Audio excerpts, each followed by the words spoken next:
She may be a lady Katie, past the Christy, cool as the AC, the ice princess, no money to fit She driving like a 9 on the side, but she take risks. WNBA is walking, living the best 'cause they go for hard.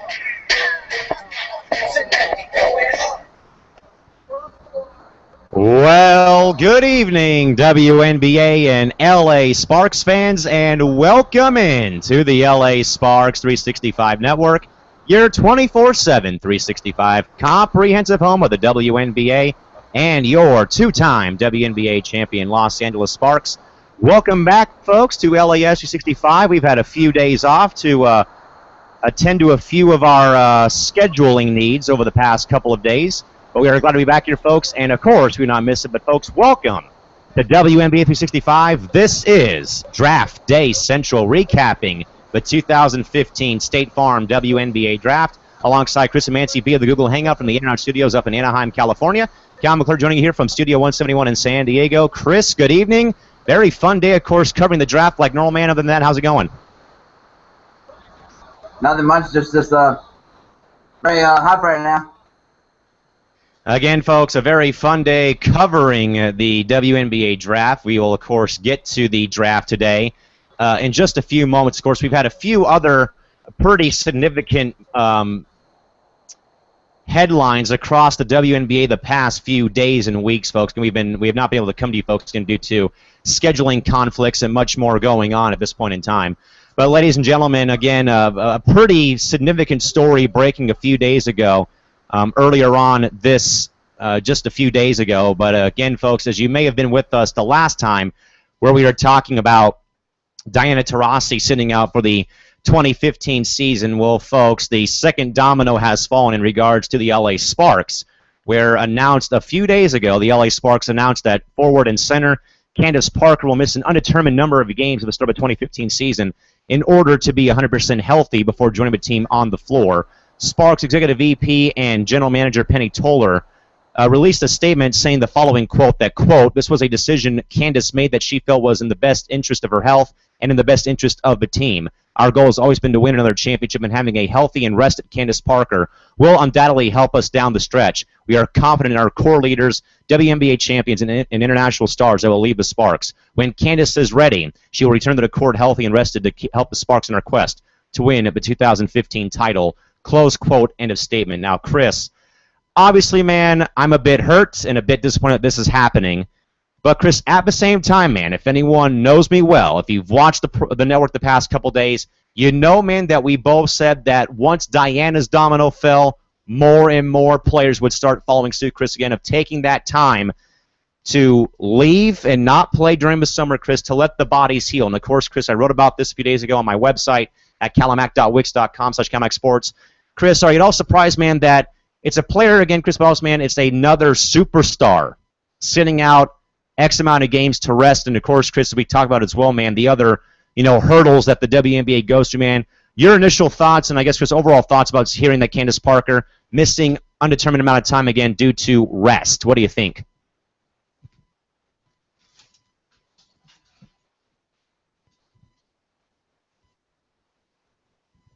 Again, folks, just to revisit the headline of the day so far, again, we will get to the draft, folks, in just a few moments. But again, the bigger story, though, involving the Los Angeles Sparks, ladies and gentlemen, again, Candace Parker scheduled to be out to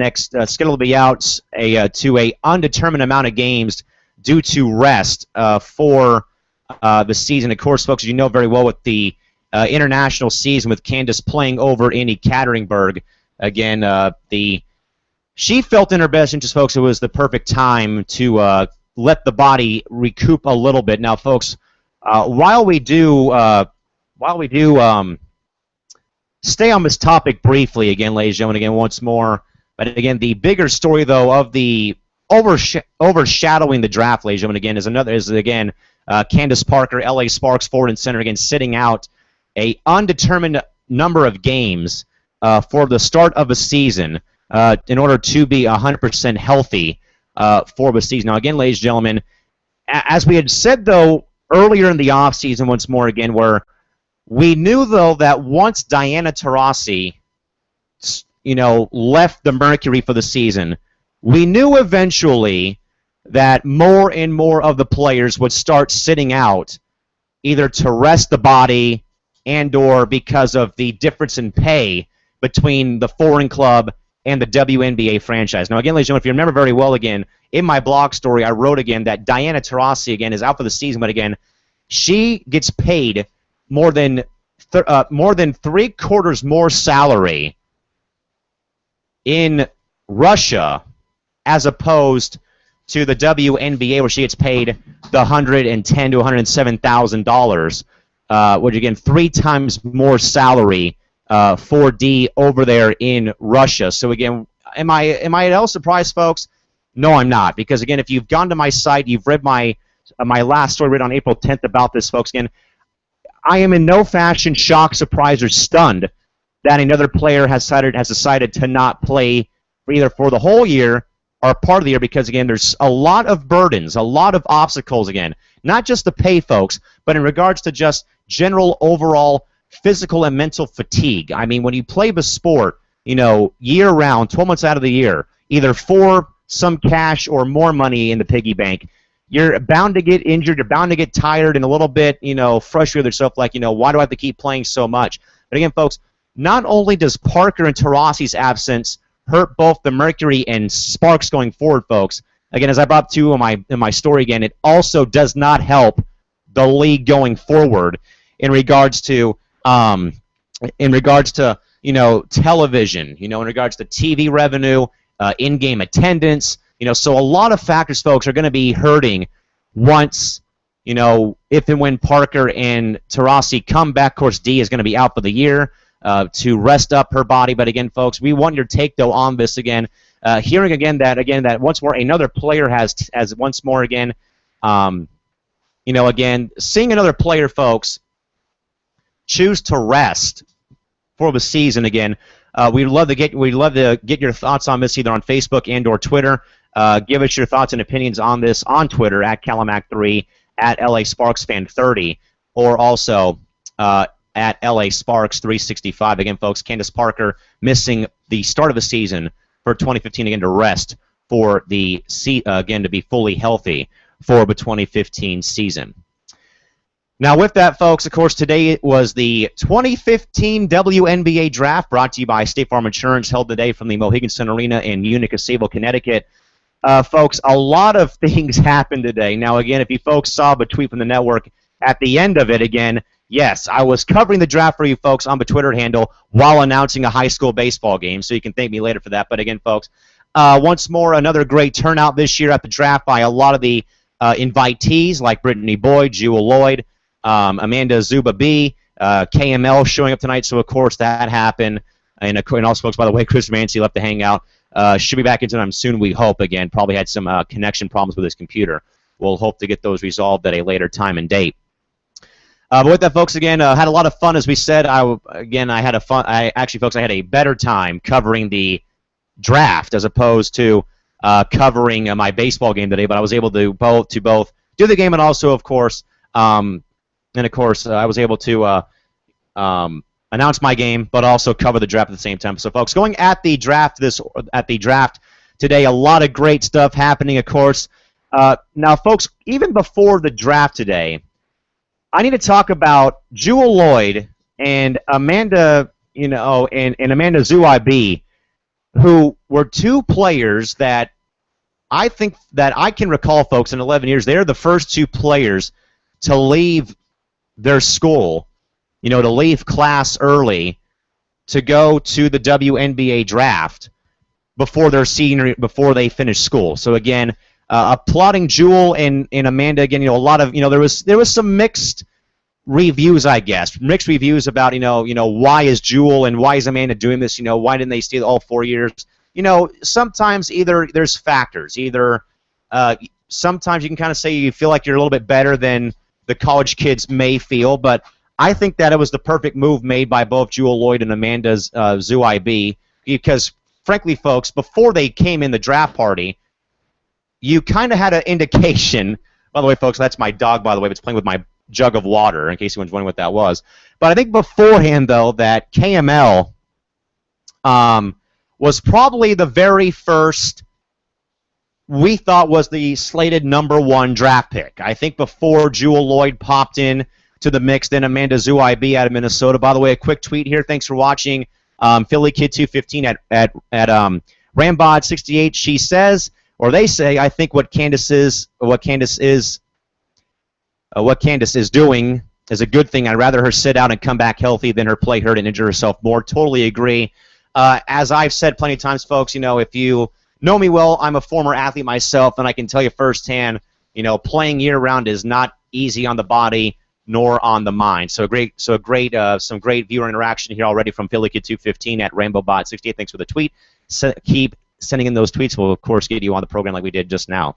But, folks, reviewing again over the WNBA draft board, of course, round 1, pick #1, the Seattle Storm select Notre Dame's Jewel Lloyd. Now, folks, the Storm, I think, got so much better with one simple draft this year. Again, last year, a lot of turnover last season. Again, as we know, with Brian Agler having a bit of a down season, Sue Bird not playing to her full potential because of injuries, and again, a couple of new faces. But now Seattle has quickly turned the corner, and they are right back in the thick, in my view. They're back in the thick of the Western Conference race, because I think that with them having two first-round picks, with them having the 1 and 3 pick, Jewel Lloyd and KML are going to drastically help this team. It's something that they've needed with, of course, Lauren Jackson being out for another season and because of injury.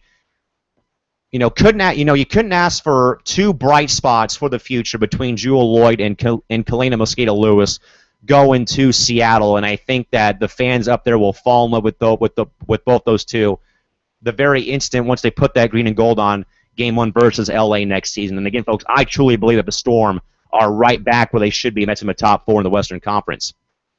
#2 pick, we should be Tulsa Shock selecting Minnesota's Amanda Zuibe. Now, again, Amanda, like Jewel Lloyd, elected to leave college early to go to the draft. And again, now there's going to be a pretty interesting rotation down there in Tulsa between Odyssey Sims, the woman herself, Skylar Diggins, and now with Amanda Zuibe. It's going to be interesting to see what Tulsa does next season, trying to break, a pretty significant drought of not making the postseason since moving to Tulsa back in 2010.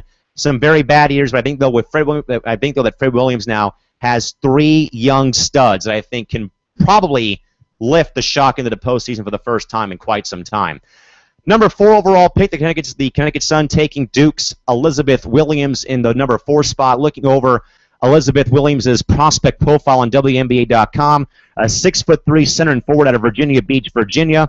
She averages 14.4 points per game and 5.8 rebounds and about 2 assists per game and about a steal as well.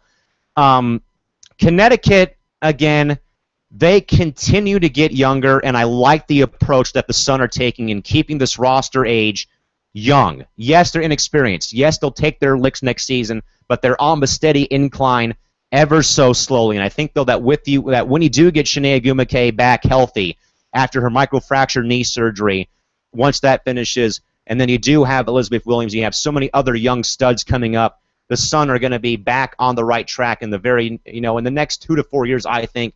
Yes, they'll have some problems next year. Yes, they may, still take their licks, but hey, it's a young team, they're growing, and Ann Dahlman's going to have a very young roster come next season. Looking at the #5 pick, the Chicago Sky sort of threw a wrench in the plans of everybody, folks. They drafted Cheyenne Parker out of Middle Tennessee State. Now, folks, I heard some pretty rough rumblings about Cheyenne during the draft running diary on the Twitter handle today. By the way, she is a 6'4" forward out of High Point, North Carolina. Career stats of 13 points, 10.3 rebounds, and 1 assist per game. Folks, I had heard a lot of negativity towards Cheyenne Parker today in regards that there was some personal demon she was battling at Middle 10. I heard of her going into rehab. I heard rumblings of her being dismissed from the team.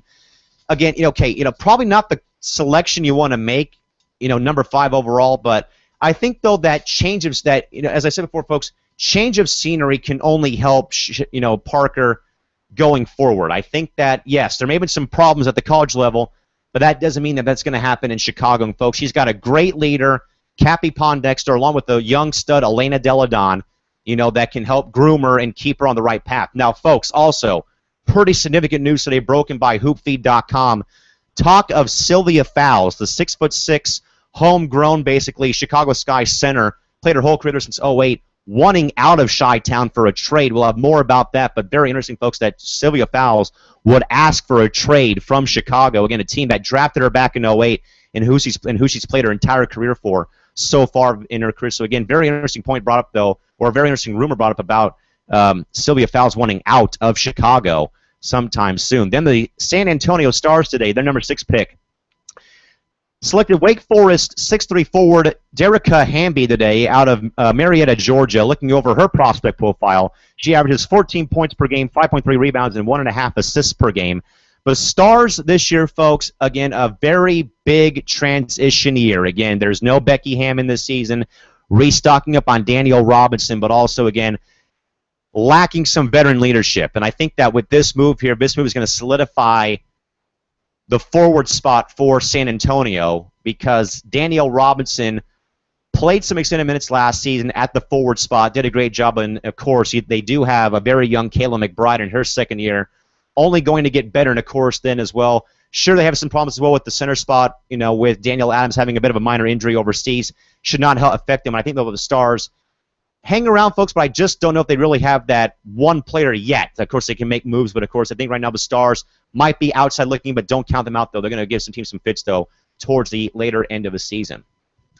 Then, of course, the LA Sparks at number 7 in the first round selected Central Michigan guard Crystal Bradford, number 7 overall, out of Detroit, Michigan.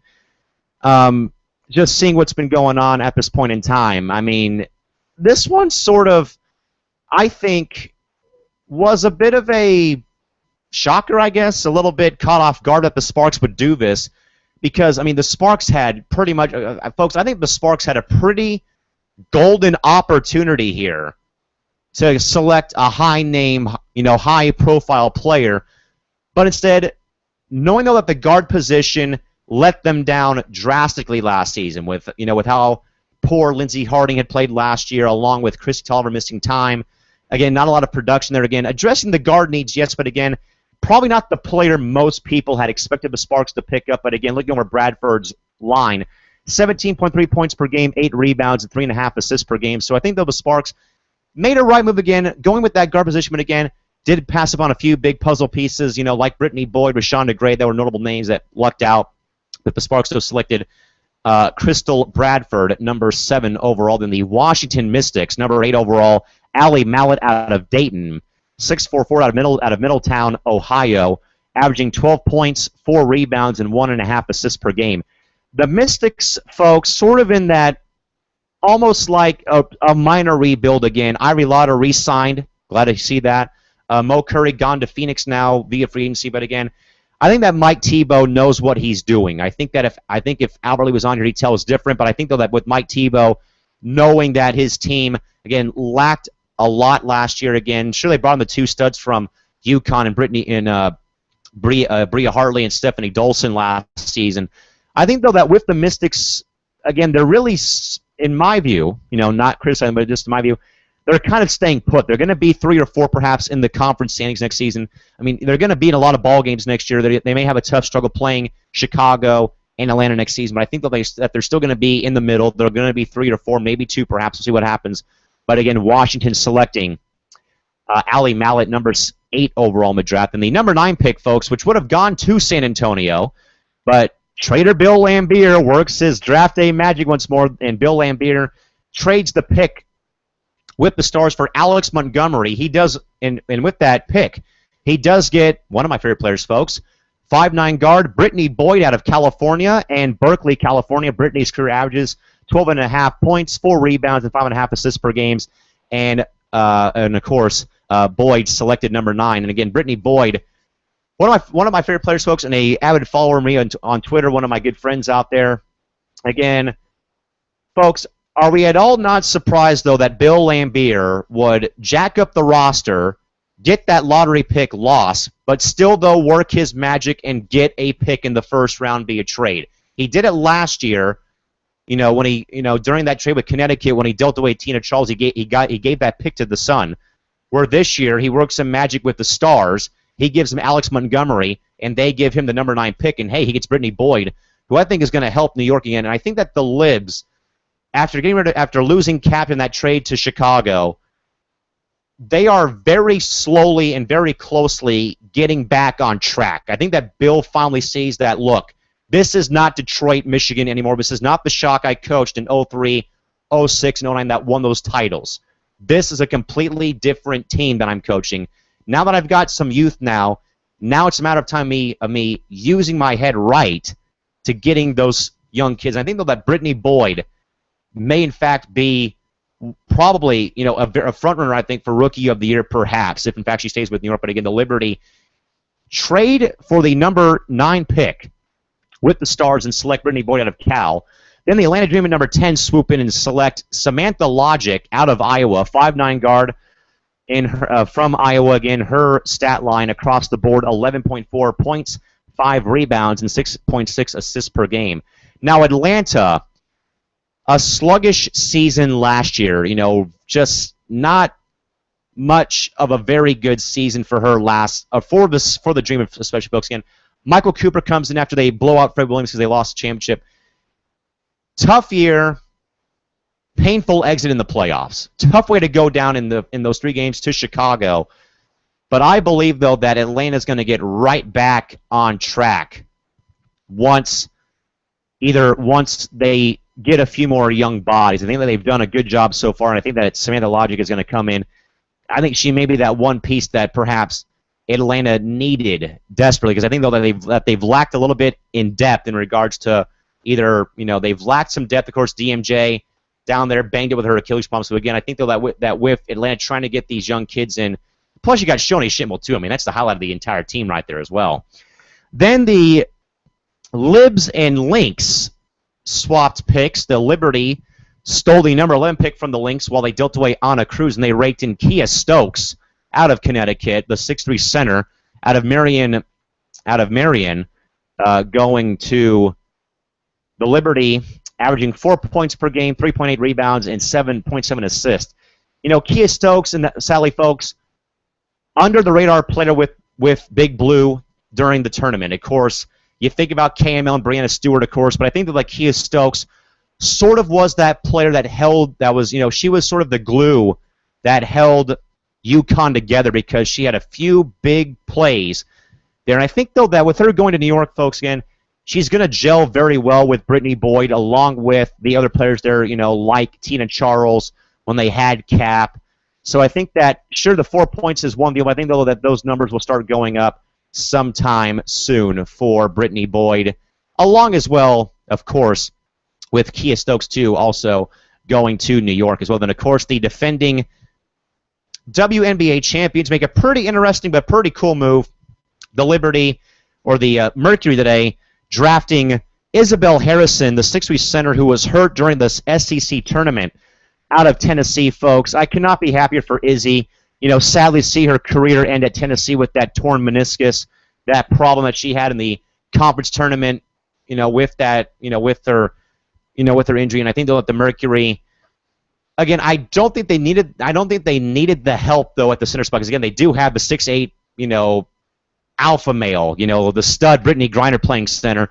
But I think, though, that it does not help, though, to have some depth. I think that once Izzy gets healthy, she will be coming off the bench for Sandy Brondell, and she's going to be behind BG.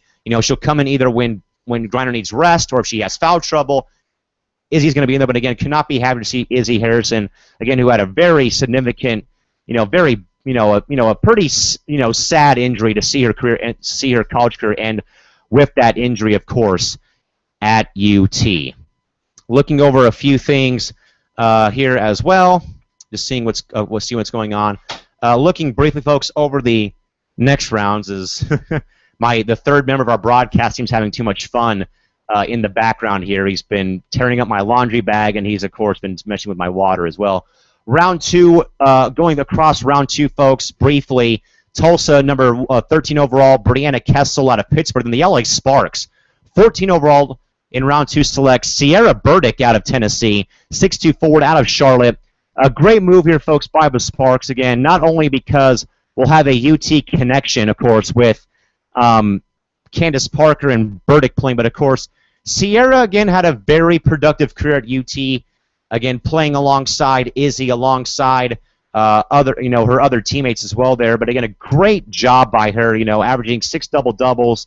And, in spite of missing those 8 games early in the year with a fractured hand, still had a great job over at, at UT. So, again, you're going to see the Sparks, again, Sparks number 14 overall selects Sierra Burdick out of Tennessee. Across the board as well, number 15 overall, Washington selects Natasha Cloud of St. Joseph's. And then the Lynx from New York select Rashonda Gray out of Cal. Looking over her stats briefly in her career. Very great career, too, for Rashonda Gray out of Cal, 6'3" forward out of Los Angeles, 13 points, 7 rebounds, and a half assist per game. Rashonda Gray, unfortunately, will not have cornflakes and milk on the same roster, sadly, as Rashonda does go to the Lynx from New York. Number 5 overall, 17th overall in the draft, Chicago selects Benesia Laney out of Rutgers. Phoenix, number 18, Alex Harden out of Wichita State. Number 19, Connecticut from Atlanta, Brittany Hernko from DePaul. Number 20 overall in the draft, Seattle selects Vicky McIntyre from Oral Roberts. 21 overall, Indiana, Chelsea Gardner out of Kansas. And number 22 overall, Chicago gets Ashley Welch out of South Carolina. 23rd overall, New York from Minnesota, Amber Orange out of Stanford. And number 24 overall, Phoenix, Sofia Hershkova from Slovakia. And round number 3, third final round, Tulsa selects Mimi McGinty from Nevada Reno. 26 overall, Seattle selects Neka Enam Kapali. Probably screwed that name, folks. Sorry about that. From Texas. 27 overall, New York selects Lauren Mincy out of Maryland. 28 overall, New York from Minnesota, Michaela Johnson from Wisconsin. 29 overall, Atlanta, Ariel Massanego from Tennessee. San Antonio, number 30 overall, Dragana Stankovic out of Serbia. And the LA Sparks at 31 selected Andrea Hoover from Dayton. 32 overall, Washington selected Marika Gadjic out of Bosnia. 33rd overall, San Antonio, Nikki Moody out of Iowa State. 34 overall, Atlanta, Lauren Okafor from James Madison. 35 overall, Minnesota from the Libs. Shea Kelly from Minnesota. And to round up the 2015 draft, Promise Akamora from ASU to Phoenix with the 36th and final selection of the 2015 WNBA draft for the season. With that, folks, we have one more tweet here from @Pui247 who said, I'd rather have Candace be healthy than play. #Sparks all day. Again, folks, I totally, folks, if you read my story, I know that, yes, that it is good, though, yes, that Parker and D are taking the time, folks, but again, I believe, though, I think we can all agree that, sadly, folks, this is going to have a pretty bad effect, though, going forward in regards to in-game attendance, television viewership, a lot of the factors that the WNBA struggles in. Again, though, I do applaud that D and Candace are taking the time to rest and be healthy for the season. With that, folks, we had a lot of fun. I had a lot of fun, folks, covering the draft for you folks on the LA Sparks 365 Twitter handle today. Again, had a great time. Frankly, a better time doing that than covering my baseball game. It was a pretty ugly game, but again, I had a great time, though, covering the draft for you guys out there. I did my best to keep you folks updated. Of course, we know that it was a bit slow getting those picks in today in rounds 2 and 3, but again, I'm glad you folks stayed with me, though, during the draft. Hopefully you enjoyed our draft day coverage, and we'll have more about the draft in the next coming few days. Probably on Monday when we get back here, because I do have a pretty busy day tomorrow and Saturday. Doing work for Point Loma Nazarene University of Baseball. By the way, folks, we will be having an interview on Cal's Corner next Friday from PLNU, and my guest is right now up in the air, but I think if you know me well, you kind of know who that guest might be coming up next Friday on the Calamac. And by the way, folks, to spoil it here, you'll be able to watch the interview next Friday. The interview will be live and in full on the Calamac 94 YouTube channel. We'll have more details about that, though, in the coming few days on Facebook, Twitter, and Instagram. With that, folks, I will wrap up today's coverage of WNBA 365, the 2015 WNBA Draft Day Central Show. For Chris Mancy, folks, in Anaheim, Cal McClure down here in San Diego saying have a safe night. Drive home safely. Thank you all for tuning in and joining us on both our Running Diary of the Draft on Twitter and here tonight on LES 365. And good night now. This has been the LA Sparks 365 Network. We are Sparks. We are LA. We are the WNBA. We'll see you folks back here on Monday night for more Draft Day coverage. See you folks next time. Bye-bye.